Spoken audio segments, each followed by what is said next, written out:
El día de hoy vamos a meditar cómo Dios bendice cuando una persona se acerca de corazón, ¿verdad? Vamos a ver cómo Dios es capaz de dar, cómo Dios es capaz de ayudar cuando se acerca de corazón las personas a Él, o uno se acerca a Él. Y eso, para ilustrar eso, yo quisiera que me acompañaran en el Antiguo Testamento, en el libro de... ahorita les digo cuál libro. En el segundo libro de Crónicas, segunda de Crónicas, capítulo 14. Vamos a ver la vida de un rey, cómo él dispuso su corazón cuando iba a iniciar su reinado, y cómo él a través de todo lo que hizo y todo lo que impulsó, y de cómo él lideró su reino, su casa, su familia, su hogar, cómo él logró muchas bendiciones de parte de Dios. Este rey se llama Asa. ¿Sí tienen ahí ustedes sus Biblias? ¿Sí? En el capítulo 14.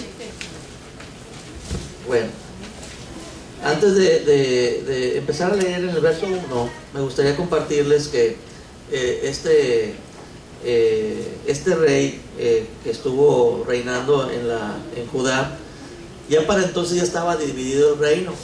En aquel entonces, ya por el pecado de David, había pagado una consecuencia que se dividió el reino, unos que estaban en Judá y otros, las demás, prácticamente 2 tribus se quedaron, Benjamín y Judá abajo en Jerusalén, y las otras 10 tribus se fueron para Samaria.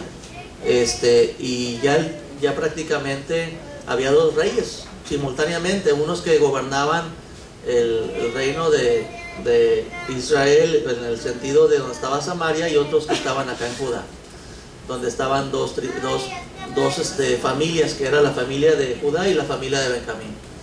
Entonces este rey tuvo un tiempo de gobernar muy largo, fueron 41 años que gobernó este rey. Y desde el principio él, a pesar de que alrededor de él la gente no estaba entregada a Dios, a pesar de que en el reino de Judá no se enseñaba la palabra de Dios, había mucha idolatría, había ídolos, en aquel tiempo había ídolos que se llamaban los Baales, que eran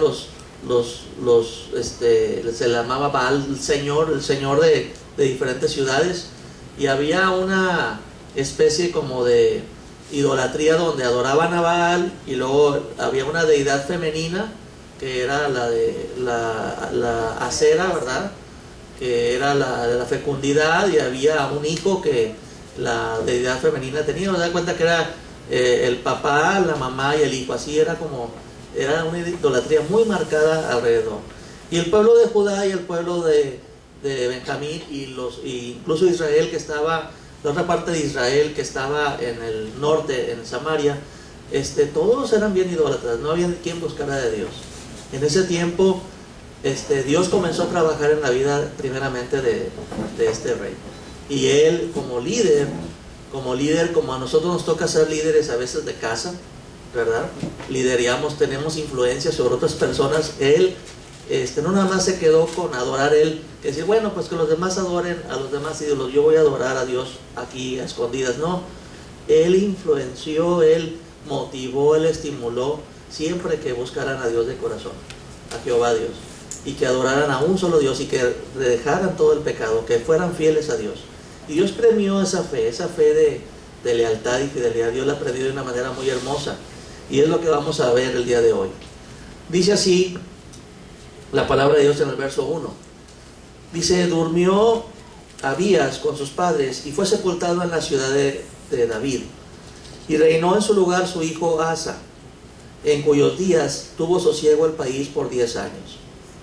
E hizo Asa lo bueno y lo recto ante los ojos de Jehová su Dios, porque quitó los altares del culto extraño y los lugares altos, quebró las imágenes y destruyó los símbolos de acera, y mandó a Judá que buscase a Jehová, el Dios de sus padres, y pusiese por obra la ley y sus mandamientos. Quitó asimismo de todas las ciudades de Judá los lugares altos y las imágenes, y estuvo el reino en paz bajo su reinado. Y edificó ciudades fortificadas en Judá, por cuanto había paz en la tierra y no había guerra contra él en aquellos tiempos, porque Jehová le había dado paz. Dijo por tanto a Judá: edifiquemos estas ciudades y cerquémoslas de muros con torres, puertas y barras, ya que la tierra es nuestra, porque hemos buscado a Jehová nuestro Dios. Le hemos buscado y él nos ha dado paz por todas partes. Edificaron pues y fueron prosperados. Tuvo también Asa ejército, que traía escudos y lanzas. De Judá 300,000 y de Benjamín 280,000, que traían escudos y entesaban arcos, todos hombres diestros. Y ahí detenemos tantito la lectura. Entonces, aquí nos está marcando Dios, dejó escrito esta crónica de cómo Asa, desde que fue elegido rey, él siempre buscó de Dios, y que no nomás se quedó con su fe, sino que él fue más allá, y dice que él usó incluso su lugar de trabajo. Pues, ¿cuál era su trabajo? Pues era ser rey.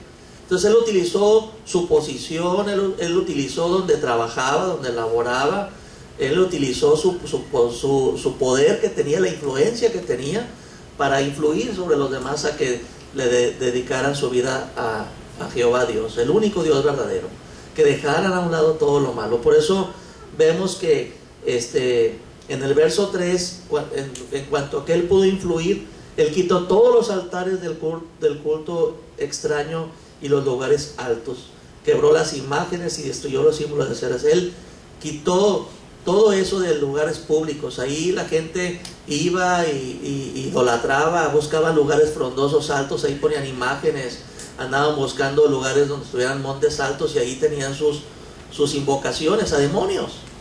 Y el problema del pueblo de Israel es que ellos adoraban a muchos dioses. O sea, ellos tenían un Dios como para cada necesidad, ¿verdad? Así como había ahorita santos, un santo para cada necesidad, así había dioses para cada necesidad.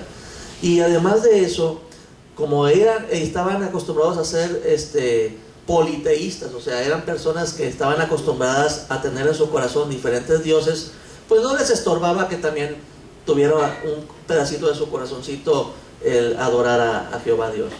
Pero Jehová Dios quería él ser el único que tuviera que fuera ser adorado en el corazón. Aquí la diferencia entre los demás dioses y Jehová Dios era de que las demás religiones que invocaban diferentes baales, diferentes cultos a diferentes ídolos, era que los demás ídolos no eran celosos. Ellos no afectaban, no les pedían a los demás de que nomás a ellos les adoraran. Pero Jehová Dios, el Jehová de los ejércitos, Jehová de Israel, él decía: yo soy el único Dios verdadero, no hay Dios fuera de mí. Todos los demás son ídolos, vanos, son demonios. Entonces Dios sí es un Dios celoso, y él dice que nada más él. Entonces aquí lo que tenía que hacer el pueblo de Israel es renunciar a todo tipo de creencia, renunciar a todo tipo de religión, y quedarse únicamente con él en su corazón, adorarle, y quedarse y ir en pos del único Dios verdadero. Y dice el verso 3 que por eso quitó todos los lugares de culto extraño, pero no nomás les quitó el culto o los lugares donde tenían las personas a costumbres paganas de buscar el favor de los dioses. Les quitó eso, pero además les ofreció algo. Dice la palabra de Dios en el verso 4 que él les ofreció, dice, mandó a Judá que buscase a Jehová, el Dios de sus padres, y pusiese por obra la ley y sus mandamientos. Entonces les hizo uso de los levitas, de los sacerdotes, hizo uso de una reforma donde ellos tuvieran acceso a la palabra de Dios. A veces nosotros queremos que las personas dejen cosas, dejen su idolatría, dejen sus costumbres religiosas, pero no les ofrecemos que tengan un encuentro personal con Dios.